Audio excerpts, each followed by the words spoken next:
So today I'm at Dan Benstead's very first Rent-to-Rent HMO, so it's a 4-bed. Let's go find everything about it. He's not expecting me at all. Oh, hey Dan. Hi, mate, you okay? Yeah, you? Yeah, good. Nice to meet you. Lead the way then, Dan. Show us around, bro. So as you come in, this is the kitchen.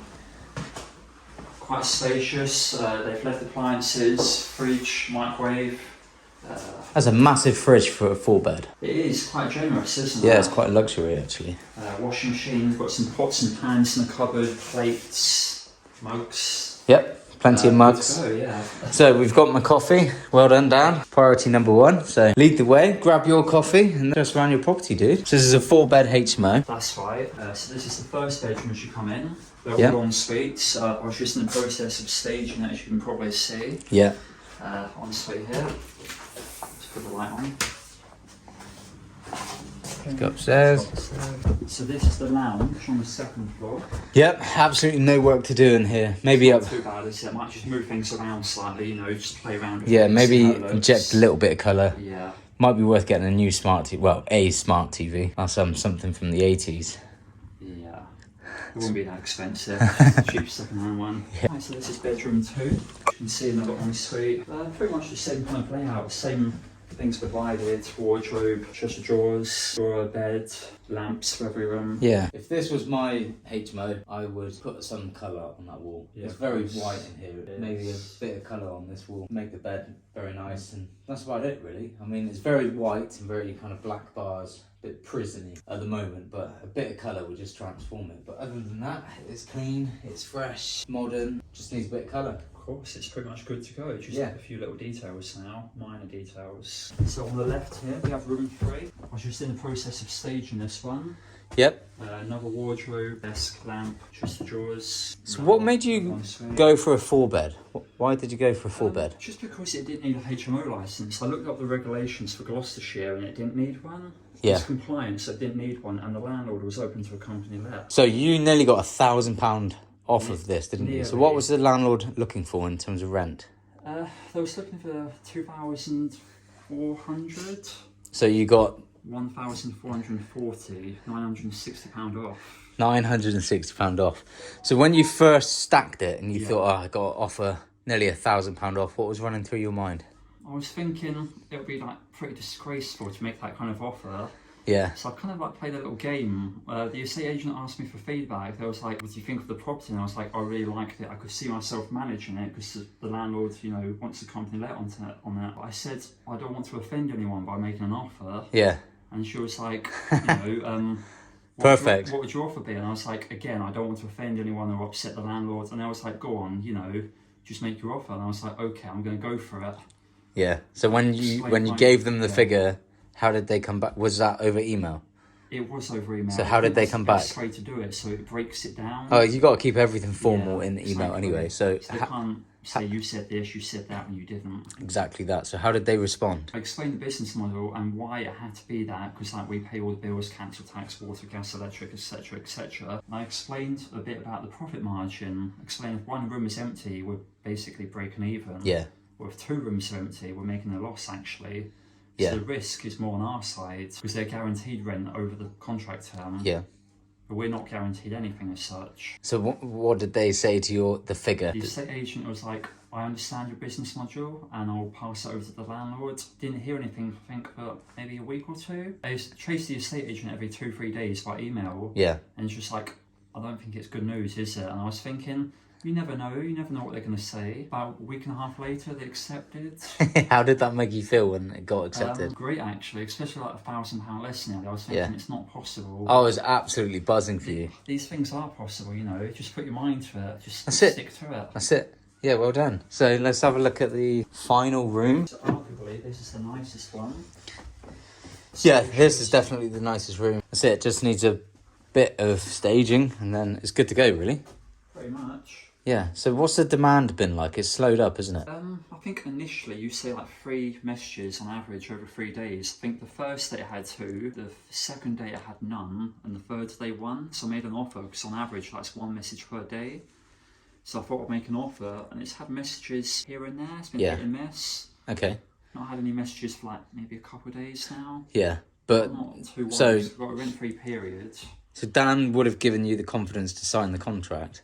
So what point did Dan help you make up your mind to sign the contract? What was going on at that point? He helped me make my mind up when he read through it. Yeah. And it was like, oh, these things need to change, but it's only minor things that shouldn't be a problem. Yeah. Okay. So in terms of going back to demand, like, Yeah. are you still a little bit unsure whether you can fill the rooms? A little bit nervous, but then again, it's my first property. I think everyone's nervous. Yeah. My first property, you know, like, is it going to work? Is it not going to work? But I'll say don't doubt yourself. You know, I think it's a good area. Gloucester's a lovely place from what I see. I don't see why I can't fill the rooms. I just need to fill 3 rooms to break even. Yeah, we'll get the 4 filled. Yeah, easy. I'll give myself time, you know, to fill the 4th. Yeah. If it takes time, it takes time. It passed the demand test. Exactly. If it was January, February, then Yeah. it might be slower. But we're in April now.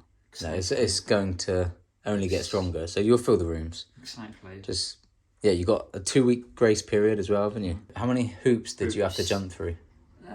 Not too many. I think it was like negotiation with the landlord mainly. Everything else has been pretty much plain sailing. Yeah. The estate agent's actually been quite good, like responding quite promptly. Okay. You don't get that a lot, so it's really, really nice to see when they do. Yeah. Yeah. It is refreshing, isn't it, to have a proactive... So you've built a relationship with the agent now? I have. So they know what type of offers you can make, nearly £1,000 less. Much. Do you think they're going to work with you on future properties?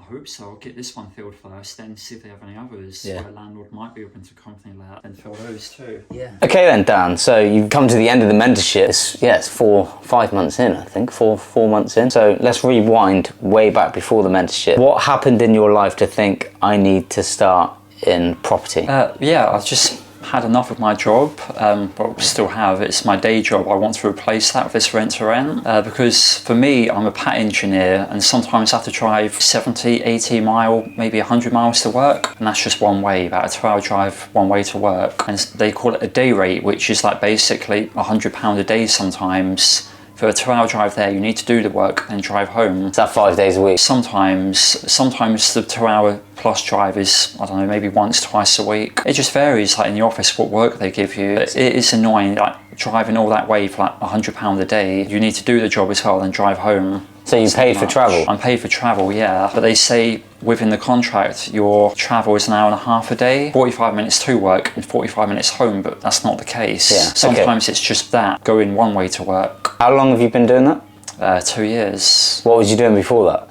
I was a shift leader at Tesco. Okay, And so believe it you or not, that was even worse. transitioned to pat testing. So what happened? How did you come across property? I started watching videos on YouTube. I always wanted to like go into property, but I wanted to do buy-to-lets. Yeah. You probably need about 40, 50 grand saved up, I think, especially if it's buying your second property To make do that. £300 profit. Exactly, and what's the point? It's a huge outlay. Plus there's like legal fees and other bits and pieces too. It's going to soon add up, and who has that kind of cash? So the algorithm obviously took over on YouTube because you started looking at property. Did you discover Rent-to-Rent? Did you discover me? I think I put in property investing and I come across Rent-to-Rent and I was like, what's this? I'd never heard of it before. It just sounded like a really weird concept at first. I watched other people's videos and yours come up and like suggested watch, I think. Yeah. So I gave yours a watch, then started binge watching.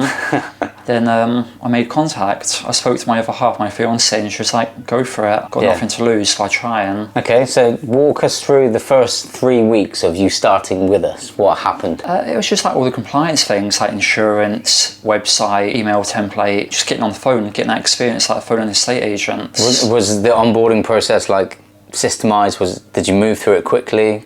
Very quickly. Plain sailing, as they say. Yeah. No issues at all. Was it kind of idiot proof that, you know, you've never started a limited company before and it was quite easy to follow? It is idiot proof. Anyone can do it, and if you don't know how to do something, for example, you can always reach out and ask yourself or Dan. Or so how was it working with Dan with the one-to-one support? really good. He's like on it. He replies very quickly normally, you know, within minutes. Yeah. You've got a question, you put it in the group or the one-to-one support and he'll just answer it. Yeah, you've certainly made the most out of the one-to-one support. Evidently, we're in your first rent-to-rent, right at the end of the mentorship, which is how it happened for me. You know, I completed my training, secured properties at the end, and it's exciting. It's like tick, completed it. So well done, you have completed it. It's just now the real work starts. Okay, how was the community aspect of Rise Up? I think really good. Like everyone's really friendly. You put something in the group, you don't know something. If you don't reply or Dan doesn't reply because it's outside of business hours, you know, you've got families, you know, you want to spend time with them, but someone else might reply. They've got a lot of knowledge in that group, so just make the most of it. Yeah. You're not sure of something, put it in the group, someone will answer you. Was there any aspects of the mentorship you didn't like or didn't enjoy, or you thought there's room for improvement? No, I don't think so. Yeah? All as expected. I couldn't really ask for anything more. You actually did make a recommendation to do monthly Zooms with me. I think I did. I introduced that, and you never booked a Zoom with me. I haven't, because I think you said to keep a track of like the phone calls you make. Yeah. I don't do that, to be honest. So you don't know how many phone calls you made to get to this point? Not offhand. Yeah. But if I make about 10 a day, I've been doing it for about, what, 3-4 months? So walk us through that, your output. The moment you started making phone calls, how many did you start with? I think my first day, I think it was maybe 15, 16. I just really want to get on with it. Yeah, we set the 25 phone call challenge to get you outside of your comfort zone. Yeah. You know, should see a result within those 25. So did you see a result within those first kind of 20 phone calls? I did. At first, I was like umming and ahhing into the estate agent. I was like, will they accept the company? Like, are they open to it? Blah, blah, blah. Then now I just get straight to the point. When I phone estate agents, if they want to register my details, I'm like, look, I'm just going to cut to the chase. I don't want to waste your time. I'm just going to come out with it. Is the landlord open to a company let? Because that probably really winds them up. They take your details, then you ask if they're open to a company let, and they're not. You've wasted their time. Yeah, I mean, you followed the training perfectly, because that's exactly what we teach you: is don't beat around the bush, get straight to the point, don't waste their time, because they know, don't they? They just sense it. Yeah, where you're going, and they're getting frustrated. Very busy estate agent. So in the first week, did you get a viewing? I think I did actually, because I think I left you a voice note. I think I got 2 viewings on the same day, one in Luton, one in Oxford. Yeah. Had offers both accepted on